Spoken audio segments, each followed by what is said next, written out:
Alors, revenu sur notre plateau, si on peut dire ça comme ça, je laisse mademoiselle Ariane continuer avec la présentation. Merci.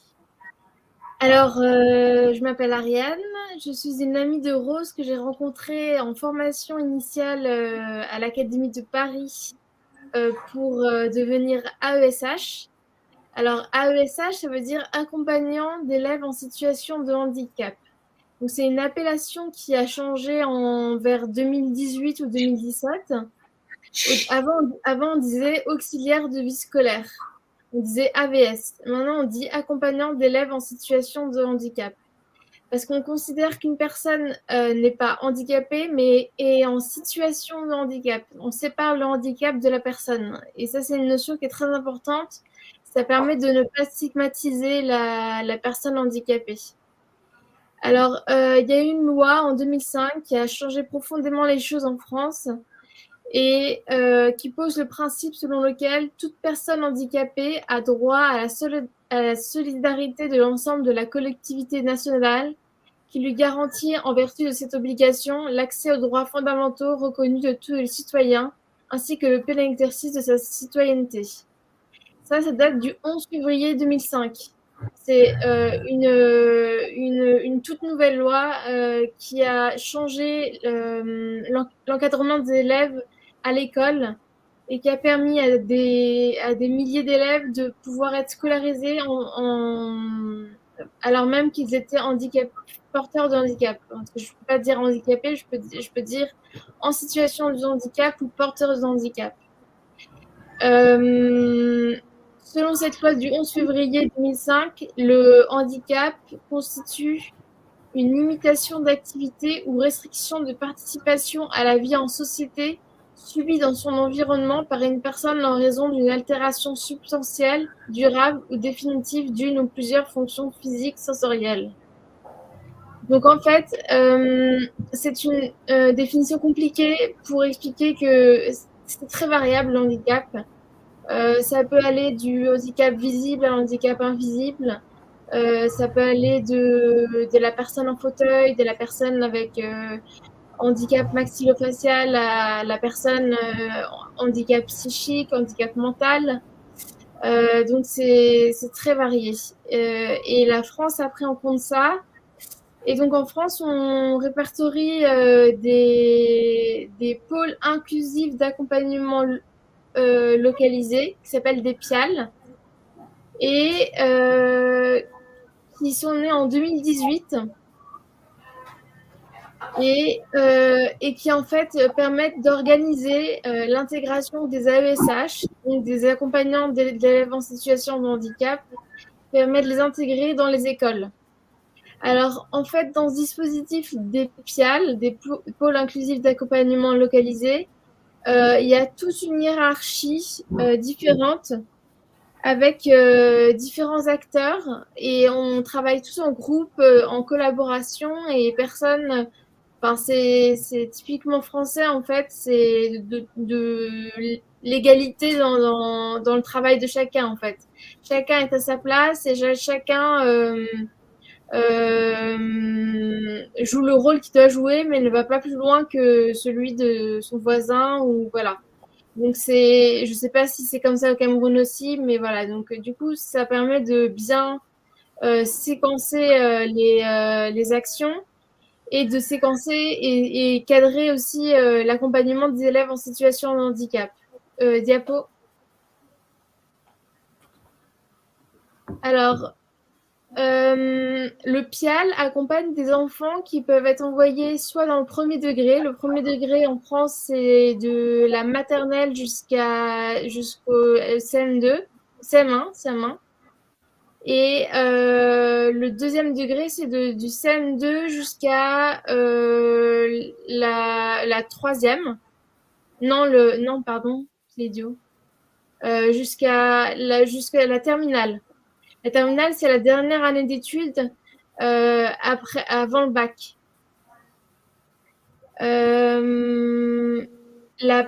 L'organisme qui forme les personnes accompagnantes d'élèves en situation de handicap s'appelle la DAFOR. Et au début de l'année, avec Rose, nous étions dans notre première année à Paris. Et Rose a un contrat de 12 heures, si je puis me permettre, pour se sensibiliser à ce métier-là. Et moi, j'en ai un de 20 heures. Parce que les contrats ne dépassent pas plus de 24 heures en France, parce que la France n'a pas les moyens de salarier toutes ces personnes-là. Et donc, elle limite les contrats à 24 heures, alors que nos heures réglementaires sont de 35 heures. Donc, au départ d'une inclusion, il y a plusieurs étapes. Je vais vous donner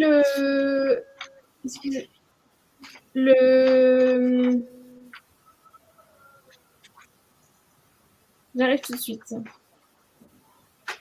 Le calendrier de ce qui se passe pour un élève qui entre dans une école. Alors, en juin-juillet, il y a une préaffectation des AESH dans l'école ou l'établissement par le service école inclusive, SEI, de la direction des services départementaux de l'éducation nationale. Et on élabore des emplois du temps pour les enfants qui sont notifiés par la MDPH. Alors, il y a plein d'acronymes en France, on adore ça. La MDPH, c'est la Maison départementale des personnes handicapées, porteurs de handicap, pardon, excuse-moi. Et la MDPH, en fait, crée des notifications pour dire de combien et quelle est la valeur du handicap, quelle est sa grandeur, combien d'heures d'aide il faut avoir à l'école pour être accompagné par une AESH. Et c'est la MDPH qui donne une notification au PIAL. En août-septembre, le directeur d'école accueille l'AESH et les AESH sont présents pendant la pré-rentrée de scolaire et on ajuste les emplois du temps des élèves avec ceux des AESH. Il y a des entretiens... Il y a un problème avec ta connexion, on dirait, Ariane, on t'entend en entrecoupé. Ah mince. Mais bon, ça va, tu peux... oui, là, ça va, tu peux... oui. D'accord.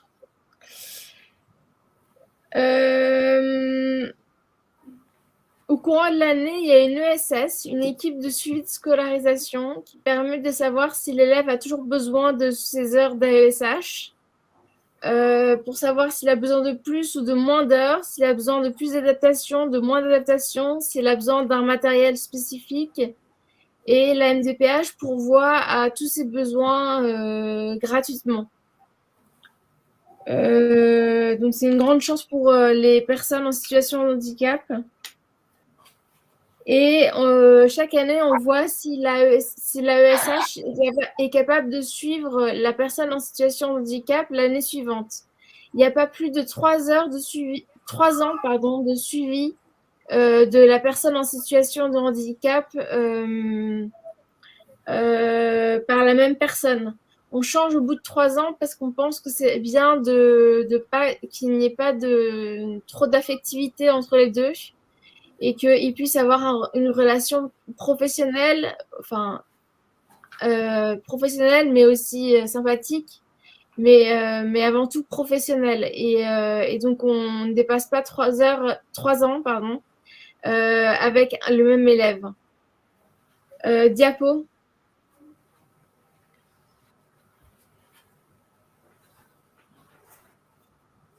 Alors, le service de l'école inclusive affecte les AESH dans les différentes écoles, dans les différents PIAL et dans les différentes écoles. En fait, un PIAL a plusieurs écoles. Un PIAL, c'est par exemple 2 écoles primaires et un collège, ou un lycée et 2 collèges et une école primaire. C'est une région, en fait, administrative qui permet à des AESH d'être affectés dans des écoles.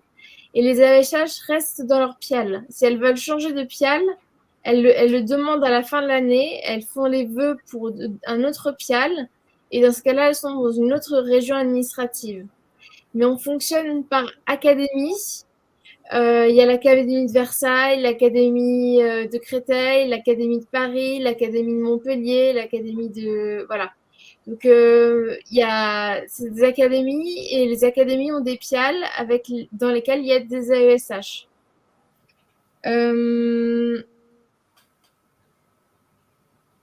Pour ce qui est des différents acteurs, il existe des classes qui s'appellent...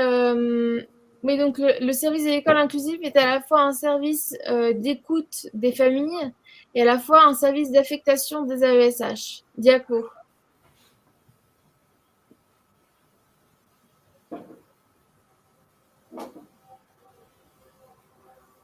Donc ça, c'est le directeur d'établissement qui, au collège accueille les AESH.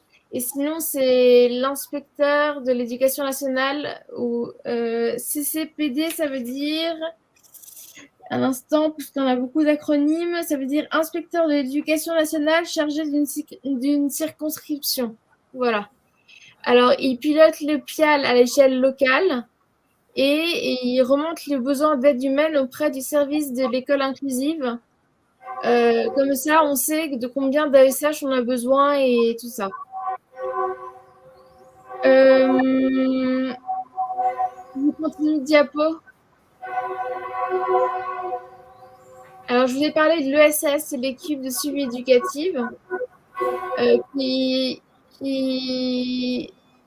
veille au bon respect du projet personnalisé de scolarisation, qui est un projet spécifique pour chaque élève où on inscrit tous les besoins de quel élève dans sa scolarisation, les besoins d'adaptation que les professeurs doivent avoir envers eux et aussi les besoins d'adaptation que les AESH doivent avoir envers eux. Mais généralement, dans une classe, le positionnement se fait comme tel. D'abord, c'est l'enseignant qui dirige la classe. Et après, c'est l'AESH qui fait la médiation entre l'enseignant et l'élève. Mais en aucun cas, l'AESH ne donne cours à l'élève. Voilà, tu peux passer, Rose. Alors, excuse-moi, Ariane, si les autres conférenciers pourraient juste éteindre leur micro. Il y a beaucoup de parasites en fond sonore. Merci. Notamment un train qu'on entend passer quelque part. Si on peut juste arrêter, éteindre les micros. Merci. Alors, le coordinateur du PIAL, moi j'en ai un, Rose en a un, chaque AESH en a un. C'est celui qui fait le lien entre le PIAL et nous, avec le directeur de PIAL, avec tous les intervenants du PIAL. Le coordinateur de PIAL fait l'organisation de tout ça pour que tout fonctionne bien. Et généralement, ça peut être des AESH qui deviennent coordinateurs de PIAL. Ils ont quelque chose comme 10 heures de plus dans leur semaine et ils l'allouent à cette organisation-là pour aider les AESH et aider le reste du PIAL. Voilà. Diapo. Alors, moi, je vais vous donner un exemple de travail qu'on a avec les enfants porteurs de troubles autistiques. En fait, en France, ce qui est le plus avantagé, c'est les troubles autistiques parce que il y a eu une loi, je ne pourrais pas vous dire à quelle date elle a eu lieu, mais qui a été votée pour aider les enfants porteurs d'autisme parce qu'il y en avait de plus en plus en France et c'est les seuls qu'on ne repère pas à la myosynthèse avant l'accouchement. Comme en France, la loi sur l'avortement a été votée, on voit de moins en moins d'enfants porteurs de trisomie parce qu'ils sont détectables avant l'accouchement. Mais on voit de plus en plus d'enfants porteurs d'autisme parce qu'ils ne sont pas détectables avant l'accouchement. Alors, c'est un peu cru ce que je vous dis, mais c'est la situation actuelle. Pour les enfants trisomiques, porteurs de trisomie, on a une association qui s'appelle l'association Jérôme Lejeune, qui est l'association référence des enfants porteurs de trisomie. Mais j'ai lu là qu'il y en avait que 1000 qui naissaient par an, alors qu'il y en avait beaucoup plus avant. Et pour les enfants porteurs d'autisme, on utilise un matériel spécifique parce qu'ils sont très visuels.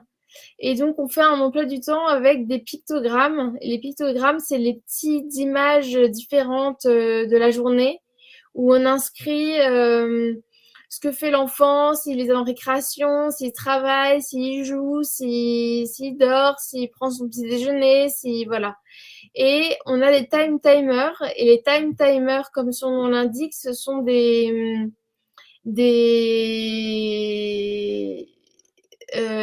petites horloges qui permettent de réguler le temps et de montrer à l'enfant son emploi du temps et savoir qu'il n'est pas pris au dépourvu et qu'il y a des moments de pause après chaque moment de travail et qu'il a le droit à une récompense après chaque moment de travail.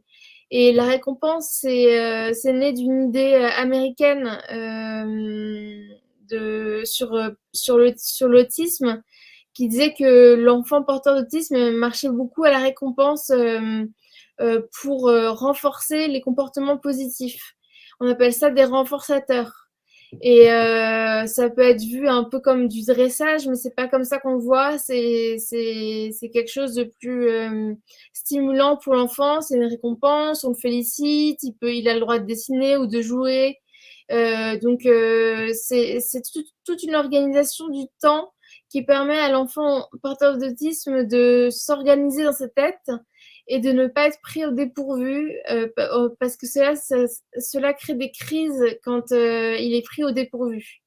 Voilà, donc nous, on a eu un formateur cette année avec Rose qui nous a formés aux troubles autistiques et qui était spécialisée là-dedans dans une école dans le 15e arrondissement et qui en avait fait sa spécialité et qui était très compétent là-dedans, dans ce domaine-là. Malheureusement, tous les handicaps n'ont pas les mêmes réseaux, les mêmes références, les mêmes experts.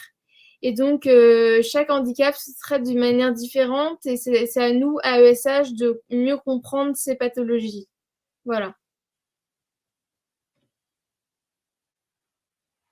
Alors, en lien, vous trouverez le site de Eduscol, notamment sur les PIAL, qui explique tout dans un document avec toute l'organisation. Donc, administrativement, c'est nickel.